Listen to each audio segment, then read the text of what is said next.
दोस्तों नमस्कार। हम लोग रीड कर रहे हैं एनसीईआरटी की बुक्स। और एनसीईआरटी की बुक्स जो हैं एक ज्ञान का अथाह सागर हैं। और इस अथाह सागर में हमें अपनी काम काम की बातें छांट लेनी है।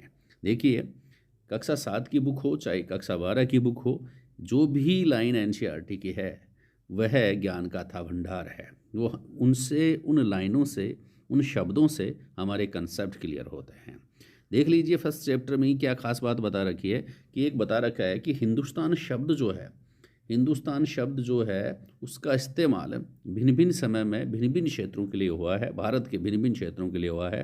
किन किन क्षेत्रों के लिए कब कब ये है शब्द प्रयोग में लिया गया है, इसके बारे में स्टडी कर लेते हैं कि आधुनिक समय में क्या है भारत के लिए ये शब्द हम काम में लेते हैं। पूरे भारत के लिए, पूरा देश जो है India, Bharat that is India, उसके लिए हम हिंदुस्तान शब्द भी काम में लेते हैं। लेकिन 13वीं सदी में फारसी इतिहासकार मिनहाज ए शिराज ने हिंदुस्तान शब्द का प्रयोग किया था।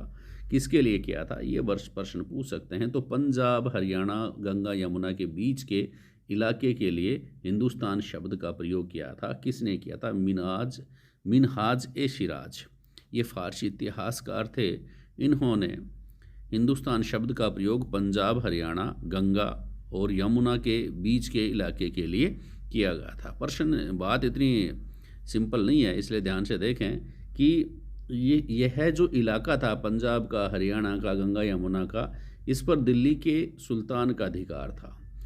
कहने का मतलब मिनहाज ए शिराज जो जिन्होंने जिस हिंदुस्तान शब्द का प्रयोग किया वह दिल्ली के सुल्तान के अधिकार क्षेत्र से संबंधित एक क्षेत्र के लिए हिंदुस्तान शब्द का प्रयोग किया।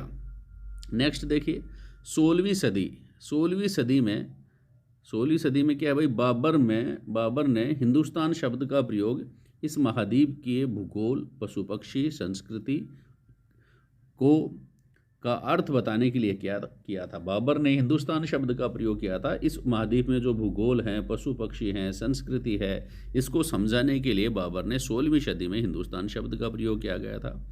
और हिंदुस्तान शब्द जो है वह ये खास बात ध्यान में रखना, कभी भी हिंदुस्तान शब्द में दक्षिणी भारत का समावेश कभी नहीं हुआ है। ये भी खास बात है, हिंदुस्तान शब्द में दक्षिण भारत का समावेश कभी नहीं हुआ। ये एनसीईआरटी की बुक्स कह रही है कि हिंदुस्तान में दक्षिण भारत का समावेश कभी नहीं हुआ था। यानी कि उत्तरी भारत जो है उसी को हिंदुस्तान शब्द के रूप में, हिंदुस्तान के रूप में देखा जाता था।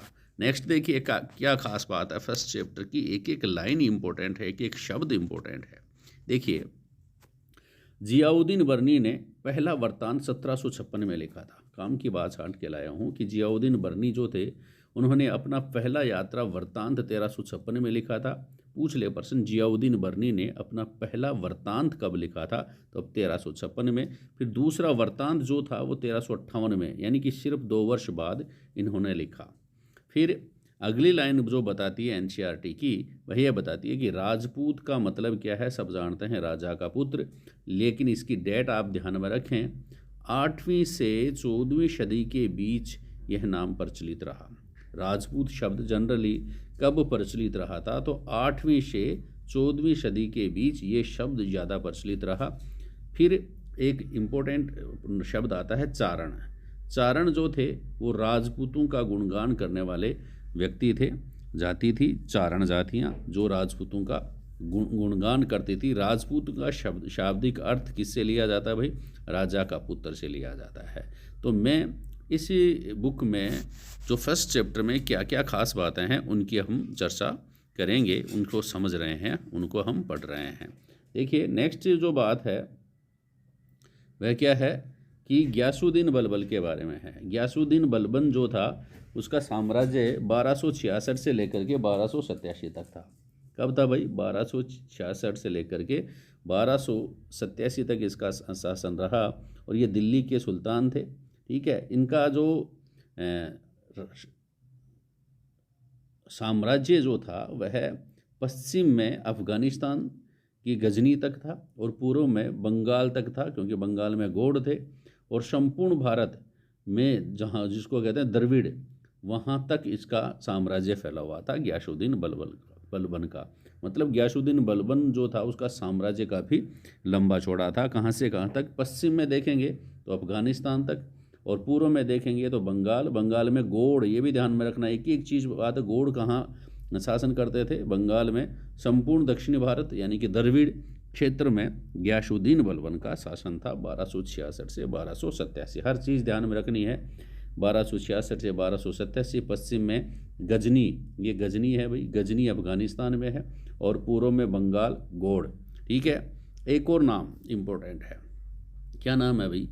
नाम है मसालिक अल अबसर फी ममालिक अल अबसर। ये जो बुक का नाम है, ये मिस्र के सियाउद्दीन उमरी द्वारा रचित पुस्तक है। यह मोहम्मद तुगलक के राज्यकाल से संबंधित है। इसने मोहम्मद तुगलक से संबंधित है कौन? शिहाबुद्दीन उमरी द्वारा रचित पुस्तक कौन सी है? मसालिक अल अबसर फी ममालिक अल अमसर। ये जो बुक है ये किसकी है? शिहाबुद्दीन उमरी की है। ध्यान में रखना, मसालिक अल अबसर, ठीक है, फी ममालिक अल अमसर। ठीक है, ये एनसीईआरटी की बुक से खास बात है आप लोगों के लिए। आप लोग ध्यान से इसको देखेंगे। और एनसीईआरटी हम पढ़ते हैं, थोड़ा सा और आगे बढ़ते हैं। देखिए क्या है, देखिए नेक्स्ट में सन 1318 की बात बता रखी है कि सन 1318 में अमीर खुसरो द्वारा बताई गई विभिन्न क्षेत्रों की बोलियां संतुलित करनी है अपने को। अमीर खुसरो जो था, उन्होंने 1318 में कुछ बातों के बारे में बताया। कुछ ये बताया कि किस क्षेत्र में कौन सी बोली बोली जाती थी। ठीक है, तो आप इनको ध्यान से देख लेना, क्योंकि प्रश्न तो यहाँ से बन सकता है। पहली बोली द्वार समुद्री। द्वार समुद्री जो है वह कहाँ की भाषा थी, कहाँ की बोली थी? तो दक्षिणी कर्नाटक। द्वार समुद्री दक्षिणी कर्नाटक की थी। तेलंगानी आंध्र प्रदेश की भाषा। गौड़ बंगाल में थे। गुजरी गुजरात में। मैं अबरी, ये ध्यान में रखना, मैं अबरी, मैं अबारी, मैं अबारी तमिलनाडु में। अवधी पूर्वी उत्तर प्रदेश में। और हिंदवी दिल्ली के आसपास के क्षेत्रों में ये बोली जाती थी, ये भाषा बोली जाती थी। किसने बताई ये बात? अमीर खुसरो के अनुसार द्वार समुद्री भाषा, द्वार समुद्री बोली 1318 में कहाँ बोली जाती थी? आप बताएंगे दक्षिणी कर्नाटक में। फिर पूछे गुजरी कहाँ पर? गुजरात में। तेलंगानी आंध्र प्रदेश में। और गौड़ी बंगाल में। अवधी पूर्वी उत्तर प्रदेश में। हिंदवी दिल्ली के आसपास के क्षेत्र में बोली जाती थी। हम पढ़ रहे हैं एनसीईआरटी और आप सुन रहे हो एचआर सर को। ठीक है, नेक्स्ट देखिए, संस्कृत भाषा जो थी इसके बारे में बता रखा है कि संस्कृत किसी विशेष क्षेत्र की भाषा नहीं थी, इसे केवल ब्राह्मण जानते थे, आम जनता नहीं। ये एनसीईआरटी की बुक्स बता रही है कि संस्कृत जो है किसी विशेष क्षेत्र की भाषा नहीं थी, इसे केवल ब्राह्मण जानते थे, आम जनता नहीं जानती थी। ठीक है, नेक्स्ट खास बात एनसीईआरटी में क्या बता रखी है 7th क्लास की बुक में? कुरान शरीफ का संदेश भारत में पहले 7वीं सदी में व्यापारियों एवं अप्रवासियों द्वारा पहुंचा। कुरान शरीफ का संदेश भारत में सबसे पहले कब पहुंचा? 7वीं सदी में पहुंचा। अपने को ध्यान में रखना है, शरीफ है कुरान शरीफ, और 7वीं सदी में व्यापारियों एवं अप्रवासियों द्वारा भारत में ये पहुंचा। फिर कंसेप्ट क्लियर करते हैं ये शिया के बारे में कि शिया क्या है, ये बताना चाहते हैं अपने को। शिया क्या है? शिया जो है, आप शिया बाँचिए, हम शिया बताते हैं आपको क्या है। शिया ये मुसलमान, शिया मुसलमान के दो संप्रदाय, शिया व सुन्नी। आप तो इतना तो जानते ही हैं, फिर भी शिया के बारे में और देख लीजिए। ये मुसलमान पैगंबर साहब के दामाद अली को अपना विधि सम्मत नेता मानते थे। शिया किसको मानते थे? अली को। अली दा पहला नंबर, ये आता ना, एक संगीत में भी आता है। ये मुसलमान पैगंबर साहब के दामाद अली को अपना विधि सम्मत नेता मानते थे। शिया किसे कहेंगे?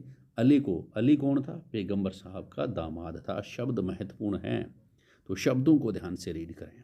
शिया, ये मुसलमान पैगंबर साहब के दामाद अली को अपना विधि सम्मत नेता मानते थे।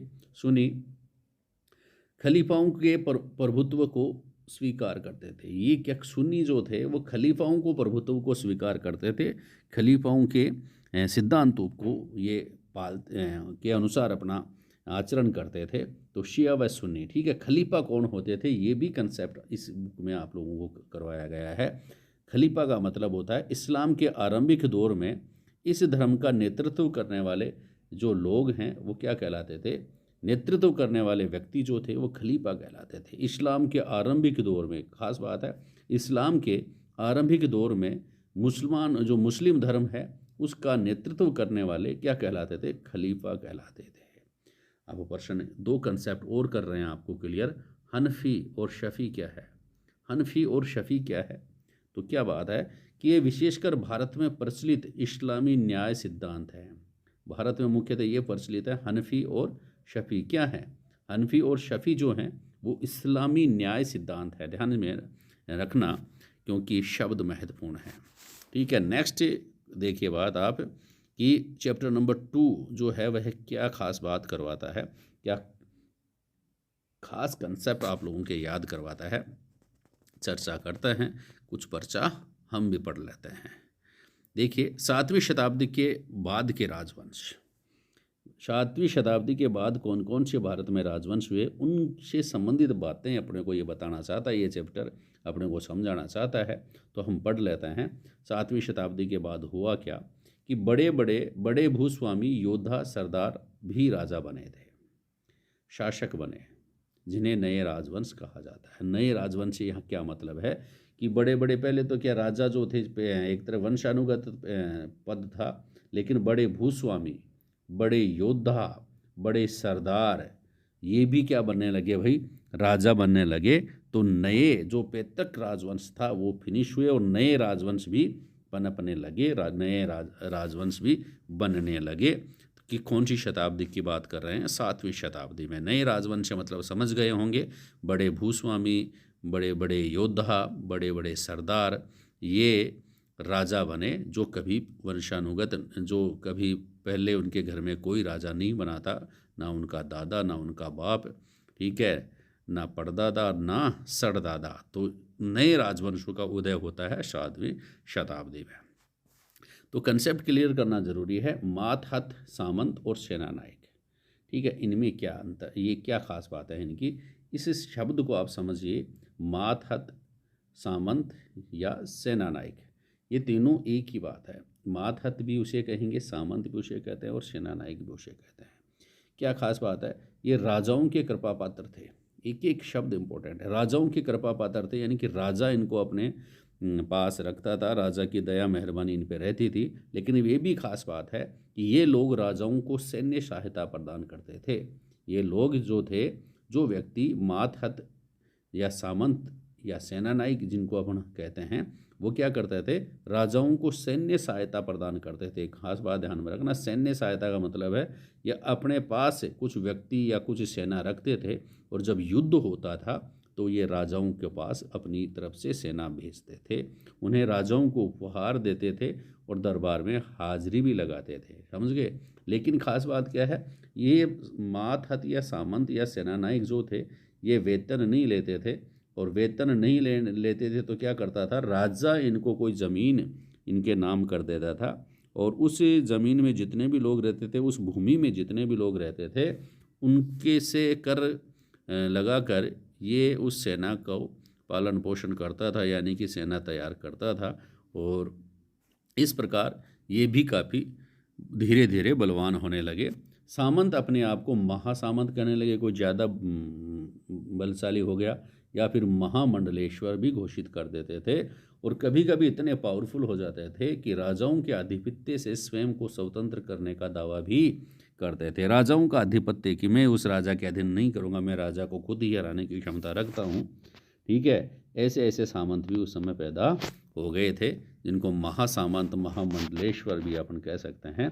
इसी कड़ी में एक दक्षिण में राष्ट्रकूटों का उदय होता है भाई, राष्ट्रकूटों का उदय, समझ रहे ना बात को। सामंत नए राजवंश उत्पन्न हो रहे हैं, नया राजा बन रहे हैं, तो दक्षिण में राष्ट्रकूटों का उदय होता है। कब होता है भाई? 8वीं सदी के मध्य में, ध्यान में रखते जाओ आप। 8वीं सदी के मध्य में दक्षिण में किसका उदय होता है? राष्ट्रकूटों का उदय होता है, ठीक है। क्या अब राष्ट्रकूटों के बारे में क्या खास बात है, क्या अपने को समझाना चाह रहा है एनसीईआरटी कि राष्ट्रकूट जो है वो कर्नाटक के चालुक्यों के अधीन सामंत थे।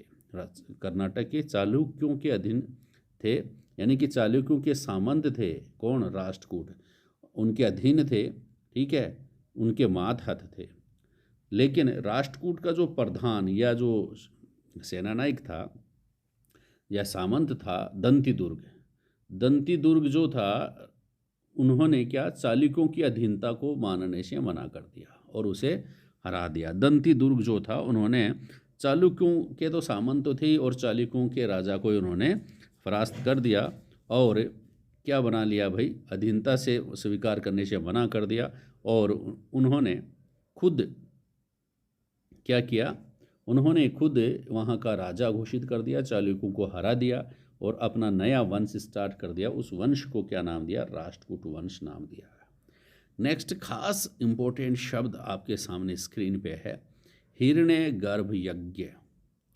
हिरण्यगर्भ यज्ञ क्या है? देखिए, हिरण्यगर्भ यज्ञ का शाब्दिक अर्थ जो है वह है सोने का गर्भ। क्या है भाई? सोने का गर्भ इसका शाब्दिक अर्थ है।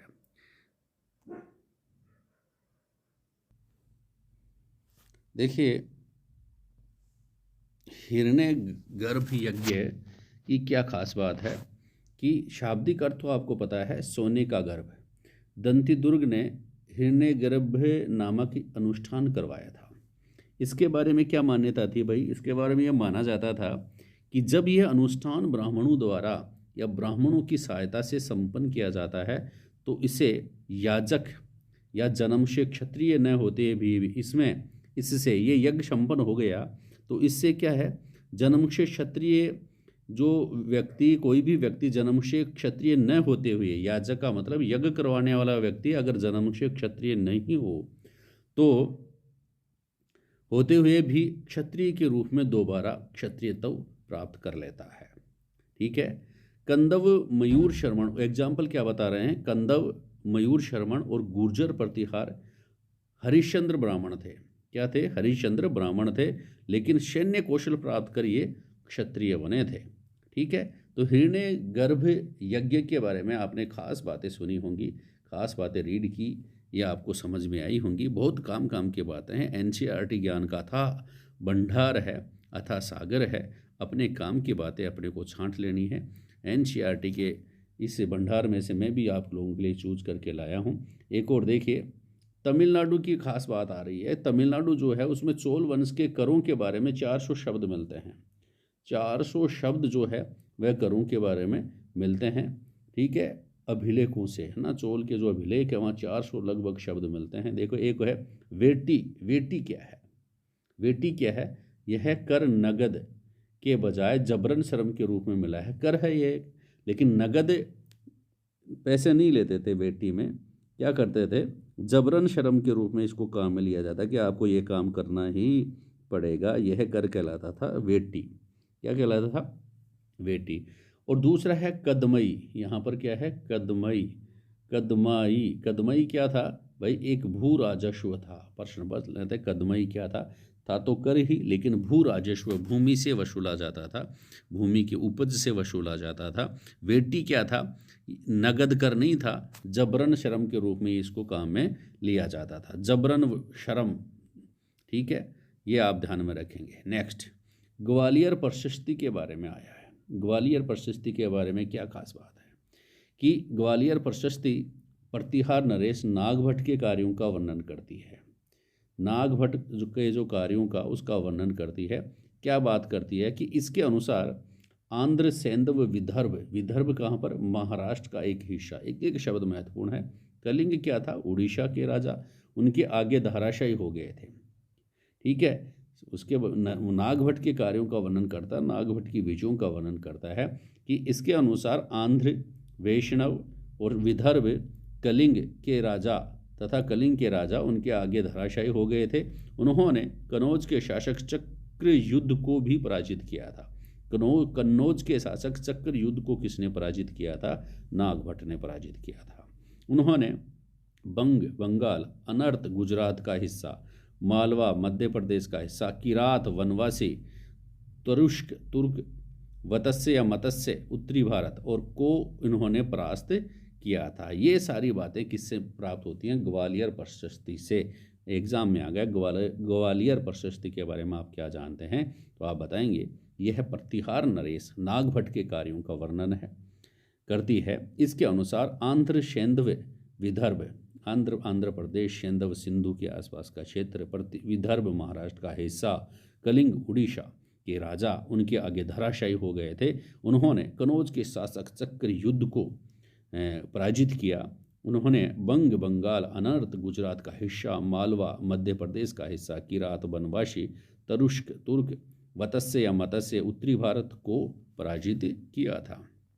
ठीक है, ये किस में है? ग्वालियर प्रशस्ति में है। नेक्स्ट हम देखते हैं आगे। देखिए क्या बताता है एनसीईआरटी अपने को, ताम्रपत्रों के बारे में अपने को जानकारी प्रोवाइड करता है। ठीक है, राजा लोग, ताम्रपत्र का मतलब क्या? तांबे के जो पत्र हैं उससे क्या समझते हैं आप? कि राजा लोग प्राय ब्राह्मणों को भूमि अनुदान से पुरस्कृत करते थे। राजा लोग क्या करते, जो भी राजा महाराजा थे पहले 7वीं 8वीं शताब्दी में, तो क्या करते थे? ब्राह्मणों को भूमि अनुदान देते थे। भूमि अनुदान दे करके उनको पुरस्कृत करते थे, और भूमि अनुदान का उल्लेख इन ताम्रपत्रों पर करके करते थे कि यह भूमि अमुक ब्राह्मण की होगी। ताम्रपत्र पर ये उल्लेख कर देते थे, और इन ताम्रपत्रों को भूमि पाने वाले को दे दिए जाते थे। भूमि पाने वाले जो थे उनको उस ब्राह्मण को ये ताम्रपत्र दे दिए जाते थे। तो ताम्रपत्र की ये विशेष बात आप लोग याद रखें। नेक्स्ट है त्रिपक्षीय संघर्ष। त्रिपक्षीय संघर्ष के बारे में जो बातें इस बुक में बताई गई हैं, बहुत सारी बातें हैं, लेकिन एनसीईआरटी में क्या बताया गया है उन्हीं की हम चर्चा कर रहे हैं। त्रिपक्षीय संघर्ष जो है वह कनौज पर अधिकार करने के लिए हुआ था। ध्यान में रखना, त्रिपक्षीय संघर्ष जो है किस पर अधिकार करने के लिए? कन्नौज पर अधिकार करने के लिए हुआ था। कन्नौज जो है गंगा घाटी में स्थित था। धन के लिए संघर्ष हो रहा है, त्रिपक्षीय संघर्ष। गुर्जर प्रतिहार किन किन के बीच हुआ था? गुर्जर प्रतिहारों के बीच में, राष्ट्रकूटों के बीच में, और पाल वंश के बीच में हुआ था, पालों के बीच में। ठीक है, ध्यान रखना, गुर्जर प्रतिहार, राष्ट्रकूट और पाल वंश के बीच में यह हुआ था। नेक्स्ट क्या है? गजनी। गजनी आपने मूवी देखी होगी, लेकिन ये आपको पता है क्या गजनी क्या है? अफगानिस्तान में स्थित शहर गजनी। इसका सुल्तान जो है वह महमूद गजनी, नाम महमूद था, सुल्तान महमूद, और गजनी से आया था इसलिए इसको गजनी कहते थे, सुल्तान महमूद। गजनी ने 1997 से 1030 तक यहाँ शासन किया था गजनी में, और गुजरात के सोमनाथ मंदिर पर कई बार आक्रमण किया, इसको लूटा। किसके लिए? धन के लिए। ठीक है, कुछ सोना चांदी जो है यहाँ से लूट करके वह ले जाता था। नेक्स्ट, अल-बरूनी के बारे में बताया गया है। अल-बरूनी या अल-बरूनी क्या था, कौन है? अल-बरूनी क्या था, कौन था? सुल्तान महमूद का विद्वान, जिसको भारतीय उपमहाद्वीप का लेखा जोखा का काम सौंपा था। सुल्तान महमूद गजनवी जब भारत आया तो उसके साथ अल-बरूनी भी था। तो अल-बरूनी को इस उपमहाद्वीप का लेखा जोखा करने का काम सौंपा था। उनकी बुक चलती है, उसने एक बुक पब्लिश की थी, किताब अल-हिंद। किताब अल-हिंद इसकी बुक थी। मतलब प्रश्न पूछ ले, किताब अल-हिंद जो है वो किसकी बुक है? अल-बरूनी की बुक है। अल-बरूनी किसके शासनकाल से संबंधित है? तो आप बताए, गजनी के शासक महमूद गजनी के साथ यह आया था। और किस भाषा में है? ये अरबी भाषा में लिखी गई है किताब अल-हिंद। ठीक है, नेक्स्ट देखिए, चोल वंश जो है वह सत्ता में कैसे आया? राष्ट्रकूट हुआ आपने देख लिया, चोल वंश कैसे सत्ता में आया? उरेयूर से तंजावुर तक। क्या है? उरेयूर से तंजावुर तक। देखिए, कावेरी डेल्टा में मुटियार नाम से प्रसिद्ध एक छोटे से मुखिया परिवार की सत्ता थी। क्या बता रहे हैं? कावेरी डेल्टा जो था उसमें मुटरियार नाम से प्रसिद्ध एक छोटे से परिवार, ध्यान में रखना है, मोटियार याद कर लो, मुटरियार नाम से प्रसिद्ध एक छोटे से मुखिया परिवार की सत्ता थी। ये कांचीपुरम के पल्लव राजाओं के मातहत या सामंत थे। ठीक है, चोल वंश कहाँ के थे? पल्लवों के सामंत थे। कांचीपुरम के पल्लव जो थे उनके मातहत या सामंत थे। ठीक है, उरियार के क्या बात होती है? उरियार के चोल वंशीय प्राचीन मुखिया परिवार के चोल वंशीय विजयाला ने 9वीं सदी में मुटियारों की हत्या करके कावेरी डेल्टा पर अधिकार कर लिया। इस प्रकार चोल वंश सत्ता में आया। मतलब विजयालय ने इस प्राचीन मुखिया परिवार जो था कावेरी डेल्टा में मुटरियार नाम का जो परिवार था उसकी हत्या कर दी, उनको हरा दिया और कावेरी डेल्टा पर अपना अधिकार कर लिया। इस प्रकार चोल वंश जो है वह सत्ता में आया। पहले जो पल्लव मुटरियार नाम के जो परिवार जो था वह किसका सामंत था? पल्लवों का सामंत था। वही पल्लव, कांचीपुरम के पल्लवों के सामंत थे कौन? चोल। ध्यान में रखना, बढ़िया प्रश्न है। एक एक शब्द जो है एक एक प्रश्न बन जाता है। नेक्स्ट देखिए, विजयालय ने विजयालय जो जीत लिया उसने मुटरियार को हरा दिया। चोल वंश का जो विजयालय था उन्होंने मुटरियार को हरा दिया और उन्होंने वहाँ पर तंजावुर शहर की स्थापना की। निशुंभ सूदनी देवी का मंदिर बनवाया। निशुंभ सूदनी देवी का मंदिर बनवाया और उन्होंने पल्लवों व पांड्यों को भी हराया। सबसे शक्तिशाली चोल शासक जो था वह कौन था? राजराजा प्रथम था। राजराज प्रथम भी लिखा हुआ है। राजेंद्र प्रथम राजराजा प्रथम का पुत्र था। यह भी शक्तिशाली राजाओं की श्रेणी में है। चोल राजा, राजराजा, चोल राजा, राजराजा, याद रखेंगे, एक एक शब्द महत्वपूर्ण है। इन्होंने तंजावुर व गंगईकोंड चोलपुरम के मंदिर बनाए और कांस्य चोल की कांस्य प्रतिमाएं जो हैं वह विश्व प्रसिद्ध हैं। तंजावुर व गंगईकोंड चोलपुरम के मंदिर किसने बनाए थे? राजराजा प्रथम ने और राजेंद्र प्रथम ने, इन्होंने ये मंदिर बनवाए थे। प्रशासन देखते हैं, चोलों का प्रशासन किस प्रकार का था। देखिए यहाँ पर चोलों के शासनकाल में उर जो था, उर किसानों की बस्तियाँ, उर क्या? किसानों की बस्तियाँ उर कहलाती थी। नाडु, गाँव के समूह को नाडु कहते थे, जैसे तमिलनाडु हो गया आजकल। वेलाल क्या है? धनी किसान।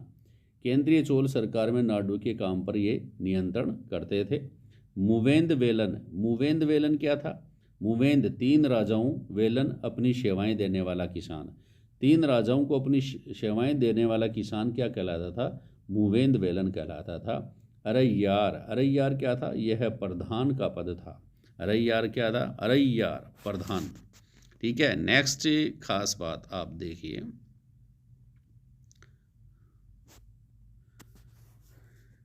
ब्रह्मदेव, ब्राह्मणों की भूमि का अनुदान। ब्राह्मणों की भूमि का अनुदान क्या कहलाता है? भूमि जो अनुदान में ब्राह्मणों को भूमि अनुदान दी गई उसको ब्रह्मदेव कहा जाता था। नगरम, ज्ञात व्यापारियों का संघ जो है वह नगरम कहलाता था। ध्यान में रखना। चोल वंश में भूमि के प्रकार। चोल वंश में कई प्रकार की भूमि थी। कौन कौन सी? वेलन वगाई, गैर ब्राह्मण किसान स्वामी की भूमि। गैर ब्राह्मण किसान स्वामी की भूमि वेलन वगाई। ब्रह्मदे, ब्राह्मणों को उपहार में दी गई भूमि। साला भोग, किसी विद्यालय के रखरखाव के लिए भूमि। देवदान या तिरुनमटुकनी, मंदिर को उपहार में दी गई भूमि। और पल्ली चंदम, जैन संस्थानों को दी गई भूमि, ये क्या कहलाती थी? पल्ली चंदम कहलाती थी। तो ये चोल प्रशासन के, चोल वंश के समय विभिन्न प्रकार की भूमियों के बारे में एनसीईआरटी आपको बताती है।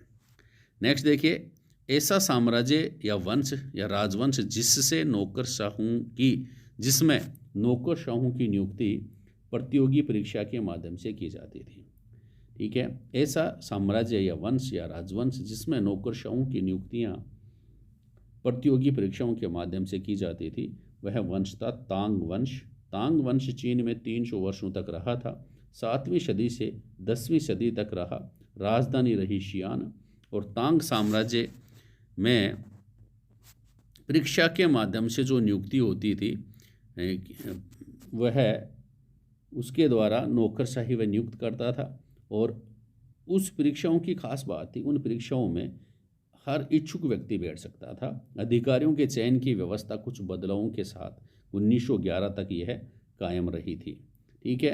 अब कुछ सम्मिलित करने वाली बात है। देखिए क्या खास बात है कि गुर्जर प्रतिहार जो है वो कहाँ पर थे भाई? गुर्जर प्रतिहार गुजरात व राजस्थान में। राष्ट्रकूट कहाँ पर थे भाई? राष्ट्रकूट बंगाल में। और राष्ट्रकूट कहाँ पर थे? राष्ट्रकूट थे तमिलनाडु में। पाल बंगाल में। और चोल कहाँ पर थे? पश्चिमी दक्षिण में, पश्चिमी दक्षिण दक्षिण पश्चिम में चोलों का शासन था। तो ये आप ध्यान में रखें। गुर्जर प्रतिहार गुजरात राजस्थान, राष्ट्रकूट कहाँ पर हैं, तमिलनाडु में, पाल कहाँ पर है, बंगाल में, और चोल कहाँ पर हैं, पश्चिमी दक्षिण में। तो ये खास बातें एनसीईआरटी की थी। आप लोगों को ये क्लास अच्छी लगी हो, आप रोज़ हमारे साथ जुड़े रहें, हम आपको पढ़ाते रहेंगे। एनसीईआरटी की बुक्स हम पढ़ेंगे, आगे बढ़ेंगे, कंसेप्ट क्लियर करेंगे। तब तक थैंक यू, धन्यवाद।